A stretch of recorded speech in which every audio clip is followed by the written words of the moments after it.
本周受到热议的国际新闻，即将离开白宫大位的美国总统拜登宣布，基于国家安全考量，要禁止销售或进口使用特定中国或俄罗斯技术的智能汽车。这项提案被视为可能是迄今美国阻止中国电动车抢滩全球市场最强大的新武器。The Biden administration plans to bar Chinese software and hardware from being used in internet-connected cars over national security concerns, essentially banning all China-made smart vehicles in the United States. Why is this happening? For example, millions of cars, Chinese cars on U.S. roads, collecting this data every minute of every day on millions of Americans and sending that back to Beijing. Washington says using Chinese and Russian-made technology on American roads poses a national security risk. Embedding such software and hardware in American vehicles could lead to the possibility of remote sabotage.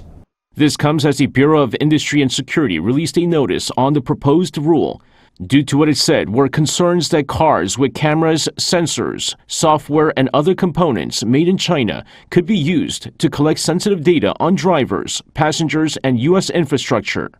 The rule primarily targets hardware and software integrated into the vehicle connectivity system and software installed into the automated driving system. The VCS is a set of systems that allow the vehicle to communicate externally, whether it be through Bluetooth, cellular, satellite, or Wi-Fi modules, while the ADS allows highly autonomous vehicles to operate without a driver behind the wheel. 事实上，这项提案是今年拜登在2月提出的全面安全调查当中的一部分，由美国商务部负责进行联网汽车的网络风险审查。美国商务部长雷蒙多表示，这项禁令与贸易或经济优势无关，完全是基于国家安全考量所采取的行动。The United States is pushing to ban Chinese EVs on national security grounds, fearing the connected cars could be used for espionage and sabotage. Analysts say the cars could be remotely controlled to cause chaos on our streets. Just having a lot of electric vehicles all stop at the same time in a city would create chaos. These concerns are real. And they are possible. I cannot think of like a more fitting Trojan horse to use against America by an adversary than cars, which were invented here, and cell phones as well, for that matter. Like, is that the concern, or is this more specific? There's definitely a big concern, and it's not hard to imagine all the things that could go wrong. However, there's not a single Russian technology right now in U.S. cars, and in fact, I think most people will be surprised there's very little Chinese technology as well. So I think the word here is preemptive. The Biden administration just wants to do this before Joe Biden leaves office, and then maybe it'll be an issue down the road. We're seeing some reflection here on stocks this morning in regards to this sector and some stocks that are under pressure. But again, lots of questions about what exactly this ban will look like in detail. And then, of course, a timeline of that. Yeah, and it's interesting, given that we are so close to the election, this could potentially be the last blow to China from the Biden administration. And this comes after a slew of other ones, right? We know that the Biden administration has been pressuring Chinese electric vehicles with several policies that we have talked about as sort of kind of preliminary in nature because there aren't really Chinese EVs on the ground here in the U.S., but they are meant to be preventative.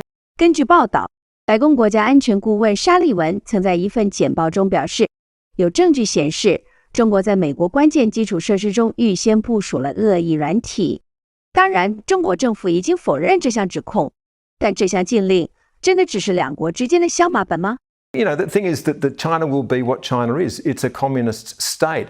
Everything in the state is bent towards the service of the party. The only thing the party is really concerned about is its own survival. And particularly above all of that, the one man who runs the party, Xi Jinping. So would China use any of its technologies to spy on the West? Well, of course it would. On the United States? Of course. On Australia? Of course. It's constantly using those means to pick up as much information as it can. I might add, by the way, that when we have the opportunity to do that, we do the same thing. I think one of the things about Huawei we saw in the past was when the security agencies were asking themselves the question, what would we do if we had the same access to networks? They knew precisely the answer to that question. So yes, there is reason to be concerned about all of those things, and all of those things will be bent towards the service of the state if the state sees a use in that. 美国的禁令也不是没有所本。近期黎巴嫩发生的真主党炸弹呼叫器事件，就让世界陷入惴惴不安。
Officials in Lebanon say at least 12 people were killed, including 2 children, when pages used by Hezbollah across the country exploded. Iran's ambassador to Lebanon is among the nearly 2,800 injured by these simultaneous blasts. Hezbollah militants began using the devices in the hopes of avoiding Israeli surveillance on their mobile phones. The militant group blames Israel for the explosions and says the attack will not go unpunished. There's been no immediate comment from the Israeli military. What happened yesterday shocked us. It was unimaginable. No one could have thought that pages could explode like that. The scene was shocking, how people were torn apart right in front of you. They were exploding right in front of you. Many Hezbollah members were using the pagers because the group's leadership had thought the older technology could evade tracking by Israel. Hospitals in Beirut have been overwhelmed with the sudden rush of patients. I was the emergency doctor last night at the Hotel Dio Hospital. Unfortunately, as everyone knows, we received injuries due to devices exploding in people's hands. The injuries were mainly to the eyes and hands, which caused finger amputations, shrapnel in the eyes. Some people lost their sight. The attacks underline how anything can be used as a weapon. They also expose the vulnerability of supply chains relied upon to produce everyday items. Experts say the pages were tampered with before they were distributed. This was likely done by putting a small amount of explosives inside each of them, along with a detonator. The battery would act as a power source. A signal could be then sent over the network to trigger the explosion. A similar technique could have been used for the radios. Such tampering points to the infiltration of the supply chains that delivered the devices. 这起呼叫器跟对讲机化身恐攻武器的恐怖事件引起国际关注。本该为人类生活提供便利的机器，因人类的劣根性被篡改成伤人性命的武器，这使得平民百姓感到恐慌。然而，科技与机器都是为服务人类才因应而生的。当它们变成间谍工具，变成伤人武器，是谁的错？如果我们不能阻止某些人因为私欲而跨越伤害无辜人类的红线时，政治家能为我们做的是什么？当政治上高涨的民族情绪与经贸上抬头的保护主义，使得全球就要进入壁垒分明的时期。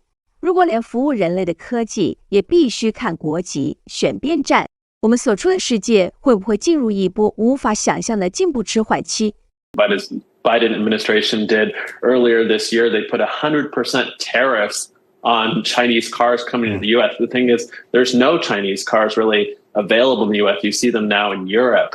But I think there's concern that down the road that U.S. consumers would want these cars because they're a lot cheaper. What kind of tangible impact does this have on the car market here in the United States?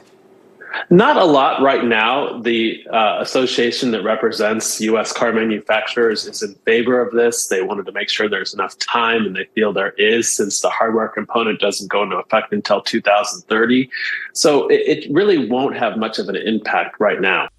Let's take the situation of the cars. If you wanted to invade a country and you know that most of the vehicles in that country have got Chinese-made software, you turn it off. So no one can get their transportation to move around. The cars don't work.